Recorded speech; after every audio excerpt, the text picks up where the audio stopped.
The thread of understanding. The morning light filtered through the tall windows of Thompson's tailoring shop, casting golden rectangles across bolts of fabric that lined the walls from floor to ceiling.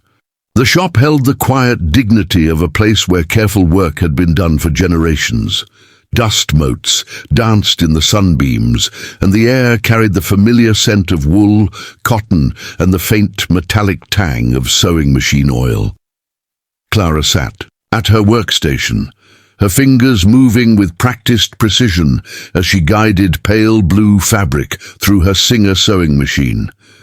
The rhythmic thrum of the machine created a gentle melody that had become the soundtrack to her days. Her measuring tape draped around her neck like a badge of honor, and pins dotted the yellow collar of her work dress, a uniform that had become as much a part of her as her own skin. She paused in her work, lifting her eyes to survey the shop she had called home for the past 3 years. Shelves reached toward the ceiling, heavy with bolts of fabric in every color imaginable. Rich burgundy velvets sat beside crisp white linens. Delicate silks shared space with sturdy tweeds. Each fabric told a story, waiting to be transformed into something meaningful. Behind her, she could hear the measured footsteps of Mr. William Thompson, the shop's owner, as he moved between the cutting table and the rack of finished garments. He was a man of few words, but many talents, and Clara had learned more about the art of tailoring in her time here than she had thought possible. His presence was steady and reassuring, like the tick of the grandfather clock that stood in the corner of the shop.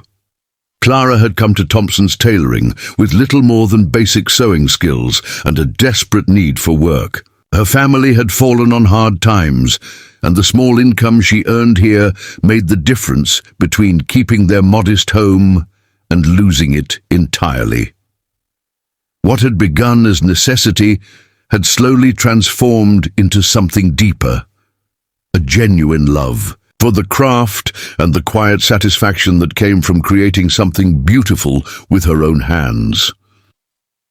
The bell above the shop door chimed softly, announcing the arrival of their first customer of the day. Clara looked up to see Mrs. Patterson, a regular client who always seemed to arrive with the most challenging requests. Today she carried a garment bag that she handled with unusual care. "Good morning, Mrs. Patterson," Clara called out, setting aside her current project. "How can we help you today?" Mrs. Patterson approached with hesitant steps, her usual confidence replaced by something that looked almost like vulnerability. She placed the garment bag on Clara's work table with gentle hands. "I have something rather special," Mrs. Patterson began, her voice softer than usual. "It's my grandmother's wedding dress. It's been in our family for over 60 years, but I'm afraid it's in terrible condition. The fabric is fragile, and there are several tears and stains that I thought were permanent." Clara unzipped the bag carefully, revealing a dress that took her breath away. Even in its damaged state, the gown was magnificent. Layers of ivory silk and delicate lace created a vision of timeless elegance. But Mrs. Patterson was right about the condition. There were brown stains along the hem, several tears in the delicate fabric, and the lace had yellowed with age. "My granddaughter is getting married next month," Mrs. Patterson continued, her voice carrying the weight of hope and worry. "She's always dreamed of wearing this dress, but everyone I've consulted has told me it's beyond repair.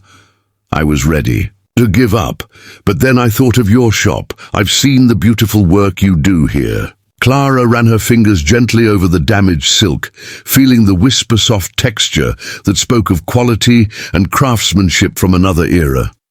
She had worked on many difficult projects, but nothing quite like this.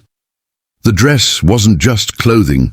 It was a family legacy, a bridge between generations, a symbol of love that had endured across decades. "This is going to require something very special," Clara said quietly, more to herself than to Mrs. Patterson. "The techniques needed for restoration work like this are different from regular alterations." Mr. Thompson approached from across the shop, drawn by the conversation. He studied the dress with the eye of someone who had spent decades working with fabric. His expression was thoughtful as he examined the tiers and assessed the overall condition. "This is museum-quality work," he said finally. "The kind of restoration that requires not just skill, but understanding of historical techniques and materials." Clara felt her heart sink. She had developed considerable skill over her 3 years at the shop, but restoration work of this caliber was beyond her current abilities.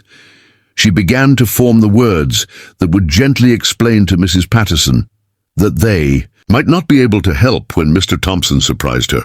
"Clara," he said, his voice carrying a tone she had never heard before, "would you be interested in learning?" She looked up at him, confused. "Learning what, Mr. Thompson?" "My grandmother was a master seamstress," he explained, his eyes still fixed on the wedding dress. "She specialized in restoration work for wealthy families in the city. Before she passed away, she taught me techniques that very few people know anymore. I've never had occasion to use them in our regular business, but this dress deserves that level of care." The shop fell silent except for the gentle tick of the grandfather clock. Clara felt something shift inside her chest, a mixture of excitement and terror that came with the prospect of learning something entirely new and challenging. "I would be honored to learn," she said, her voice barely above a whisper. Over the following weeks, Clara's education took on an entirely new dimension. Mr. Thompson began arriving at the shop early each morning, bringing with him tools and materials she had never seen before. He taught her about pH-neutral cleaning solutions for removing stains without damaging delicate fibers. He showed her how to carefully separate layers of fabric to access tiers without causing additional damage. The work was painstakingly slow. Each day, Clara would spend hours working on tiny sections of the dress, learning to match silk threads so perfectly that her repairs became invisible. She discovered techniques for reinforcing weak areas without changing the garment's drape or movement. Mr. Thompson guided her through the process of carefully removing and cleaning each piece of lace before reattaching it with stitches so small they seemed almost magical. As the days passed, Clara began to see not just improvement in the dress, but transformation in herself. The careful, meditative work required a level of focus and patience she hadn't known she possessed. Each successful repair filled her with a quiet pride that was different from anything she had experienced before. The brown stains along the hem gradually faded under careful treatment.